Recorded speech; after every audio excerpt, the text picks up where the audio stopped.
Good to be with you all once more. It's a beautiful day. It's my birthday. Got a haircut. Feeling nice and energized. So it's a great day to have another conversation. Oh, what are we going to have a conversation about? Oh, let's have a fun one. They're also fun, but we're going to talk about. I think I was going on before some of the few videos before about copy. The mind really only knows how to copy and paste. It looks at the past and it tries to predict the future. I'm about to lose my camera. Oh, the funs, the trials and tribulations of making a YouTube video. Oh, yes, the mind only knows how to copy, really. That's all it knows how. It's the same thing you're going to see with artificial intelligence. It's mental, it's ones and zeros, really. The mind that's what makes the mind a limitation. It only sees in a linear path. It has difficulty when you go multidimensional, when you go into the and of things, when things become multifaceted, when nothing is singular anymore, and it can be this and this and this and this all the way around it. So you could say it copies. What I said before. A great artist steals, takes it, makes it their own, expands upon it. A bad artist copies. You say a bad artist is stuck in the mind. They work from a limited, linear perspective. A lot of humans, that's how they live their lives. Nothing wrong with that if that's what you want. But if you want more, if you have that rebel yell, more, you want that revolution, then yes, you want that full 360-degree view of things, that overhead view. Then it comes a bit stagnant, a bit stale, and a bit uncomfortable. You could say most people live their lives in a state of forgination. I'm going to call it that. I made the word up. Sometimes you have to make words up. It's kind of a mixture of imagination and forgery. Because really, what is a copy? You can say a bad artist, all they are doing is forging. Because the truth, they have no art. No pizzazz, as they say. It's a forgination. They're living in this reality, this forged, unauthentic, really, in a bland reality of limitations. They believe what the mind tells is in front of them. They believe what the mind tells them happened to them in the past. And unfortunately, they believe what the mind tells them is going to happen in the future. Oh, I know how that is. I lived most of my life like that, believing what the mind was going to tell me was going to happen in the future. It never actually happened the way the mind says it was, because the mind, it's a paranoid little motherfucker. It's one of its jobs you gave it is protection. So it's always trying to protect you. So it likes to give you the worst case scenario, or at least the worst case scenario that it can create, if you can call it creation. You can say moving chess pieces on a chessboard really isn't creative. It's just moving things around. So it gives you this forgination, this forgery of reality. And it tells you, if you do something, this bad thing's going to happen.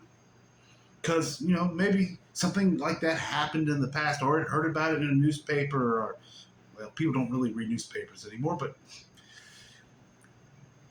figure it out. But cause it's always in that panic, that worried mode. It's not a bad thing because when the mind tells you, "Hey, if you touch the stove, you're going to burn your hand." Yeah. Thank you, mind. I appreciate that. Thank you for that reminder. I didn't want to, have to go to the hospital and have to put cream and bandage my hand for the next week and get skin grafts. So yes, the mind is useful, but if you give it too much to do, the mind is, it gets in trouble when it has too much to do. it kind of runs away with it a bit.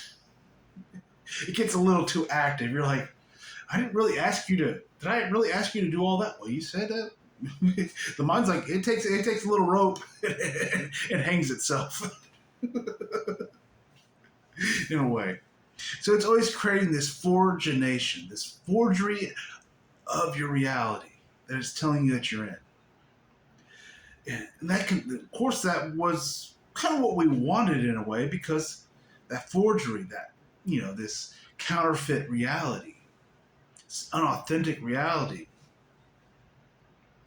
gave a lot of experiences that you would not have otherwise, which brought wisdom that you would not have gathered unless you've done it. That's the beauty of experience. Experience brings wisdom. And it's not a mental, knowledge-based wisdom. It's a wisdom of the heart. It is a wisdom of the soul. It's the best type of wisdom.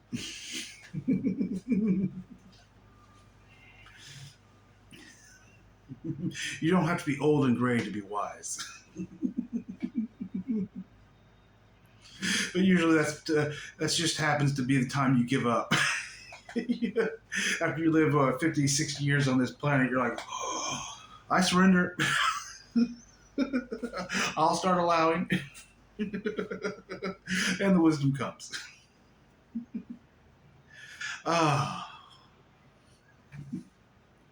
Always a joy. So you're always going through this forgination. I like that word. I love the word. I came up with it. I have to like it. It sounds silly, so you can't really get scared of it. I love that about it. A forgination. This forgery, this imaginative forgery that it's really not very imaginative. It's because it's mental. This mental forgination. You can add another word to it. That you think reality is. That mostly all your fears are based on this forgination, on this mental, limited perspective of reality. Oh, and yes, you believe it because it's like this reality. This is my table here. You can't see it, but I have a kitchen table. It is solid. It feels real. Because the mind is great at copying.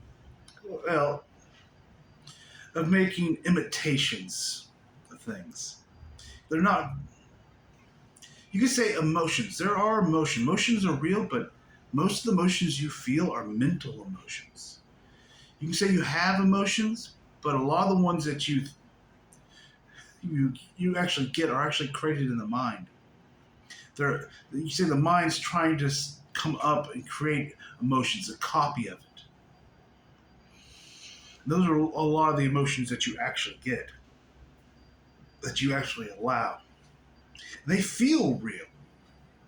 This forgination, this forgery, this inauthentic, this bad copy of reality, of the real reality. Because I said before in the video, if your dreams, this things you don't really think are real are more real than this reality, than this forgery.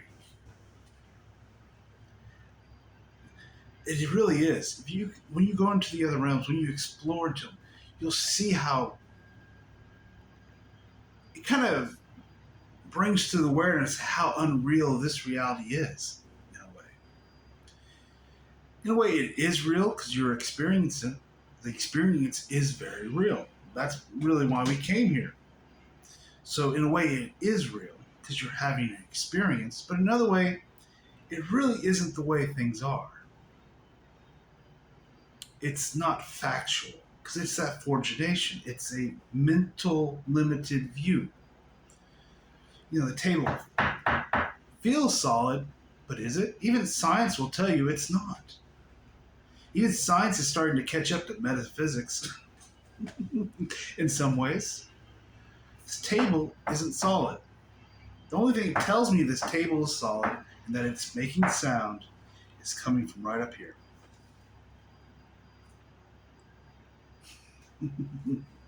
Coming from this little meat processor that is chugging away, doing its job in a way. It tells me the table's real, but it's not. It tells me I can get up from this chair and walk outside, but that doesn't ever happen. You do not move. Reality, energies move through consciousness. Consciousness does not move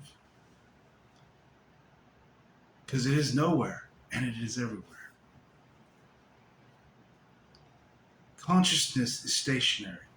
Energies move through consciousness. I think it's been explained before. It's like you are the light in a projector and a film. The film roll is energy. It's the mental reality. And it plays and it looks as if it's real. And that it's moving. But really, you are the light. You are consciousness. And energies are moving through you. It's a beautiful thing to realize. Everything comes to you. Everything moves through you and gives you the perspective of having a hand.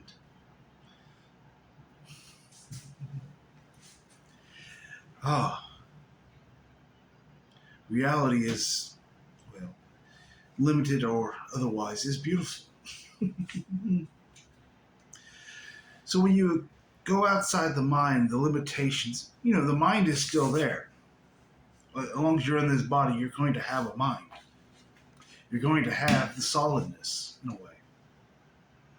But you realize it's not really there. This is not the reality that's actually happening. There's a physics that are playing out. It's just the movement of energy through you. It is replicating you in a way. Energies replicate you because it's all that it comes from you. That's why symbolism works so well, because everything is a piece of you, is an image of you. The gods in the ancient Greeks, that's all they were. They were the gods, the aspects of the whole of yourself. Just taken out in places so you can examine them and see what their attributes and how they interacted and worked against each other in a way. Like I said, one of the reasons we came to this planet was to have an understanding of how energy serves us, to understand how our consciousness radiates and that energy comes into life and comes back into us and serves us.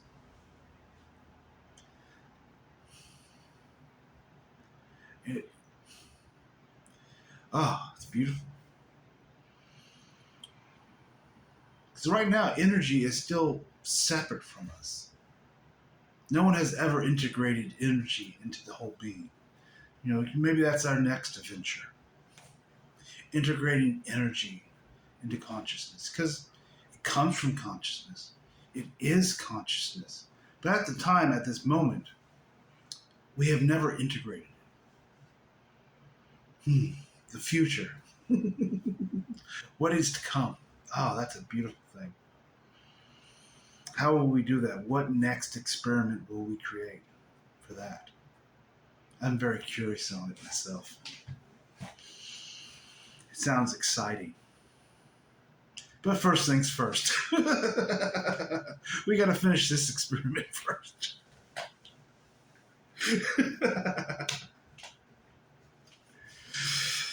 So, when you get all these mental belief systems you have, these forgeries, these forginations. I love the word forgination. Might have to get me a shirt. I'm not sure how you spell that yet. I'll have to figure it out. I'll find a fun way. But when you're looking into reality, when you have a lot of these things that are coming at you, these fears, these doubts, they're forginations. They're these forgeries of the mind. Just realize that. Just realize that's what they are. They're not real, and allow them to be. Don't attack them. Don't feed energy into them. Don't try to wrestle and battle and conflict them. You don't even need to try to understand them with the mind, because that's just take you deeper into the mind. You just take a deep breath and you allow and you are aware. Because all energies want to come into balance. You can say there's no putting yourself into balance, because you are balanced. You're neutral. That's your state of being. You can say your energies that you're creating, these stories are out of balance, but it's not really your job to even bring them into balance. Because you just allow, you just open, you have that neutralness, and the energies themselves will automatically come into balance. It's nothing you can do. You can't make it happen. You cannot force it. It just does it naturally. Energies come into balance. They come in service. They come in the path of least resistance, which will sometimes seem like a strange way to the human, because they expect it to come from a linear mental perspective, yet it'll come from any direction. It can come from any person. Because like I said, most people are servants on this planet in a way. They're servants to energy, because they have not taken that leading role. They haven't taken that leading role in their story yet, in that hero's journey. They're still playing that side character. They're still playing the extra that got the 5 seconds on camera. That seems like a silly thing to do, but hey, it's your creation. You can do what you want. They haven't taken back the directorial responsibility yet. Realizing that they're the actor, they're the writer, they're the director, they're the cameraman, they're everything in their reality. And therefore they're just sleepwalking in a way, and therefore they just do what energy tells them to do. They do what that forgination tells them it is. They don't ask any questions about it. For that would disturb their story in a way, and they don't want it to be disturbed.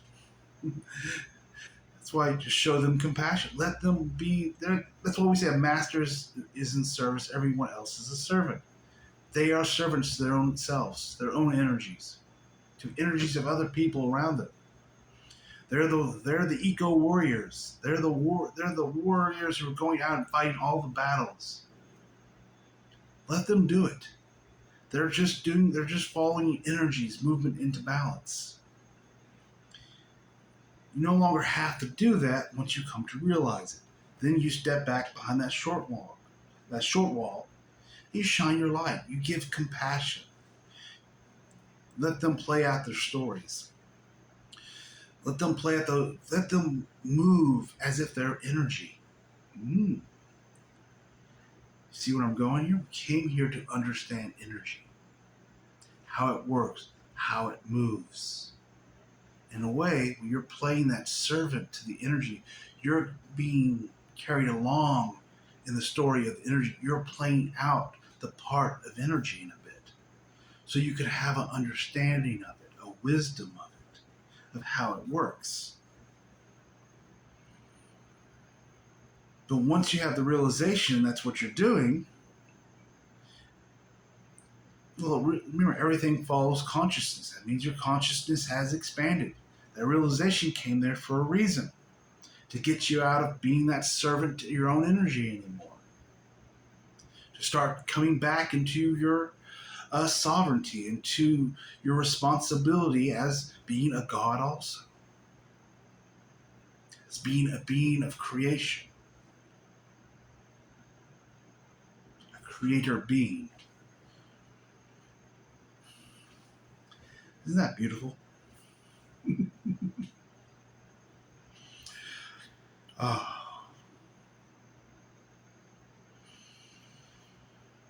Hmm. Ah. Yeah, so don't get caught up in that forgination, in the stories, in the energies playing out in front of you, all those dramas. That's all it is. It's energy trying to balance itself out, playing it out. It's stories coming to resolutions. Some of the energy is stuck, some of it is moving freely. Yeah, a little bit of both somewhere. So don't get caught up in it.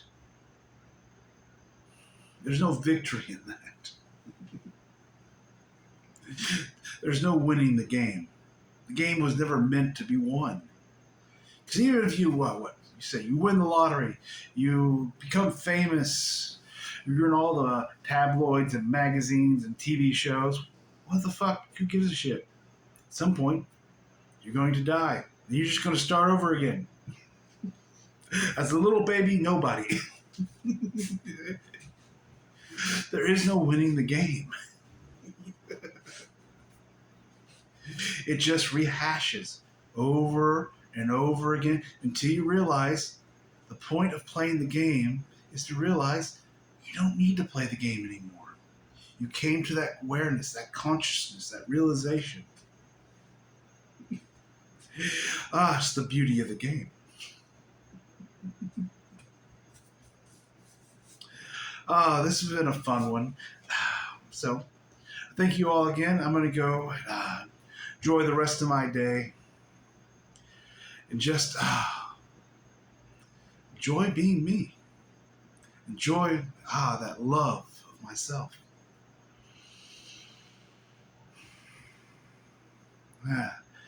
And I hope someday you find that love of yourself. You discover that it's already there. All you have to do is to allow it. Allow it to come in and be there. Now, yes, you have a lot of shit in the way. A lot of mental crap, linear thoughts and beliefs that's blocking it. And yes, those are going to have to come to clarity, be transmuted by the fire of the dragon. But to come back into love of yourself, to have that experience of falling in love with yourself. It is really, truly worth it.